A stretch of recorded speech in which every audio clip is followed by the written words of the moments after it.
Здравствуйте! В эфире обзор чрезвычайных происшествий, в студии Дмитрий Тамыров. В городе Нерюнгри задержаны две девушки, подозреваемые в смертельном избиении знакомой. Так, следователями следственного отдела по городу Нерюнгри по данному факту возбуждено уголовное дело по статье «Умышленное причинение тяжкого вреда здоровью, повлекшего по неосторожности смерть потерпевшего». Следствием установлено, что 27 января текущего года в коридоре общего пользования дома номер 17 по улице Карла Маркса в городе Нерюнгри две подозреваемые 1998 и 1992 годов рождения после совместного распития спиртных напитков со своей знакомой вступили с ней в конфликт. На почве личной неприязни к ней, возникшей после ссоры, они нанесли множественные удары руками и ногами по голове и телу потерпевшей. На следующий день от полученной травмы головы женщина скончалась. Ее тело обнаружил сожитель, который вызвал сотрудников скорой помощи и полиции. Вину в умышленном причинении тяжкого вреда здоровью потерпевшей подозреваемые признали полностью и дали подробные показания об обстоятельствах совершенного преступления. К настоящему времени подозреваемые задержаны, решается вопрос об избрании им меры пресечения. В суд направлено уголовное дело по факту присвоения денег сотрудницей агентства по продаже авиабилетов. В результате оперативно-розыскных мероприятий сотрудники отдела экономической безопасности и противодействия коррупции Северо-Восточного линейного управления МВД России на транспорте установили и задержали одну из сотрудниц агентства по продаже авиабилетов города Алекминска. По данным следствия, 26-летняя жительница района присвоила свыше 600 тысяч рублей. В настоящее время уголовное дело направлено в суд. Девушке грозит срок до 6 лет, либо штраф в размере до 500 тысяч рублей. В отношении обвиняемой избрана мера пресечения в виде подписки о невыезде. Следователи начали проверку по сообщению СМИ о ненадлежащих условиях проживания жителей многоквартирного жилого дома, расположенного в городе Томот Алданского района. По информации следствия, 3 февраля в эфире телеканала «Мир-24» вышел сюжет о ненадлежащих условиях, в которых проживают жители дома в городе Томот. Из содержания сюжета следует, что температура в квартирах жителей достигает минус 11 градусов, на подоконниках минус 17, на стенах образуются трещины. Жители квартир постоянно пользуются электрическими обогревателями, что влечет нагрузку на электропроводку и несколько раз приводило к возгораниям. При этом граждане сообщают, что данный дом построен в рамках программы по переселению граждан из ветхого жилья. По данному факту следователи следственного отдела по Алданскому району начата процессуальная проверка, в рамках которой будут изучены условия проживания людей в указанном доме.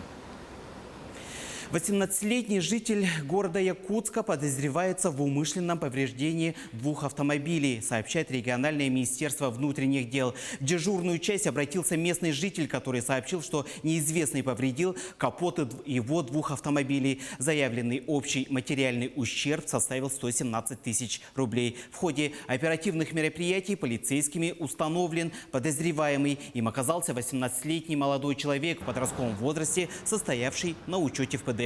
Установлено, что подозреваемый, находясь в подъезде многоквартирного дома, из окна 9-го этажа бросал во двор куски кафеля, которые нашел на тех этаже. Тем самым он повредил капоты двух автомобилей, которые были припаркованы у дома рядом друг с другом. По данному факту возбуждено уголовное дело по статье «Умышленное повреждение или уничтожение имущества».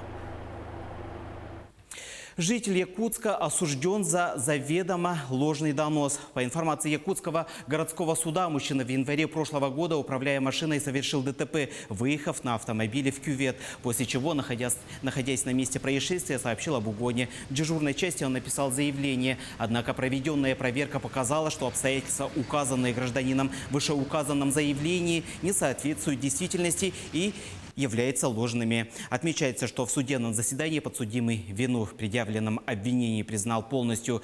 В результате суд назначил мужчине штраф в размере 100 тысяч рублей.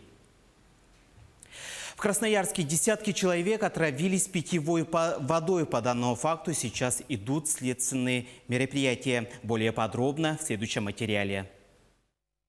Как рассказала одна из жительниц района Валентина Азаренок, в пятницу в домах отключили холодную воду. На сайте Краскома было сообщение, что авария в Гремячем Логе и что ведутся аварийные работы.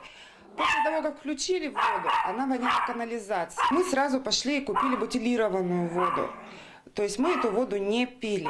Я сама лично не отравилась, но мои племянники 1,5 года и 8 лет, они поотравились. Причем маленький племянник, он воду не пил, он купался в субботу. И у него температура 38,7.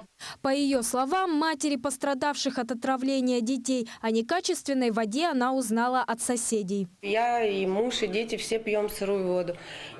Конечно, есть. Мы даже не ожидали, что это от воды. Но потом, когда начали с соседями переписку вести, в группах читать сообщения, что это вода, и что оказывается, что в пятницу она была с запахом канализации все. Но мы этого не почувствовали, так как мы с мужем пили просто вечером чай, кофе и не заметили этого.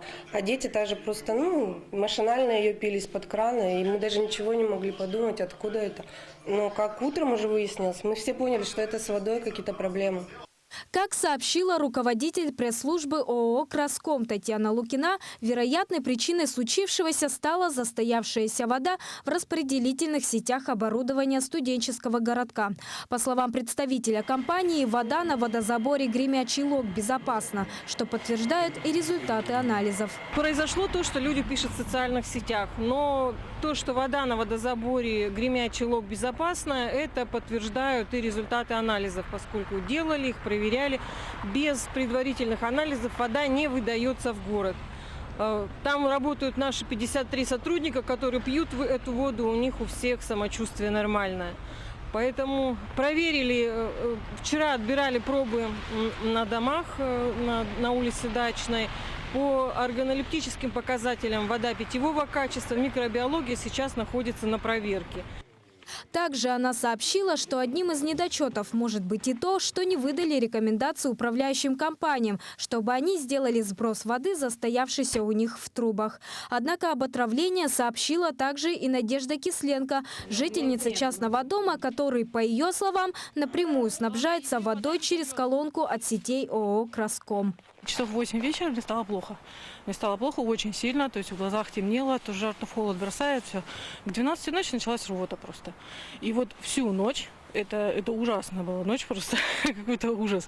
Потом под утро уже чуть-чуть стихло, и весь вчерашний день это просто болели мышцы, болел желудок, все болело, все, что только можно. В частном доме вода, которая запитана вот отсюда, от колонки. У нас посредников нету, мы подключены сразу напрямую от сетей Краскома, от колонки питьевой, которая здесь есть, была раньше на частный сектор.